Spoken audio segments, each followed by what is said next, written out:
మంచి ఇదంతా డ్రామాలా కనిపిస్తుండదా నీకు? నీ బిడ్డకే కాదు ఏ ఆడబిడ్డకిటైనా మా ఆయన ఇట్లానే కాపాడతాడు. అది ఆయన నీతి. మానవ లేకుండా ఏం జన్మయ్యా నీది? శివలే పెద్ద సినిమా చూసి మాట్లాడనా? నువ్వు గుమ్మలు ఉండప్ప. నీ కొడుకునంటే నువ్వు ఊరుకుంటావేమో గాని ఎవడైనా నా మొగుడినంటే నేను ఊరుకున్నదే లేదు. నేను చేసిందా కాక మళ్ళా మాట కూడా పడాలనా? ఇంకా ఎంత సాధిస్తారా? ఇంటి పేరు ఇంటి పేరు అని ఎవరికి కావాలని ఇంటి పేరు పెళ్ళైన కావాలి ఇంటి పేరు.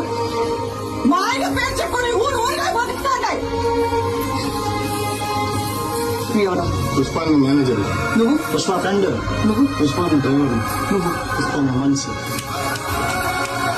ఇలా ఎవరినైనా అడిగినా వాళ్ళ పేరు చెప్పుకో. పుష్ప మంచి అని చెప్పుకుంటారు. ఇదంతా ఎందుకయ్యా? ఈయనెవరు? పుష్పాలన్నా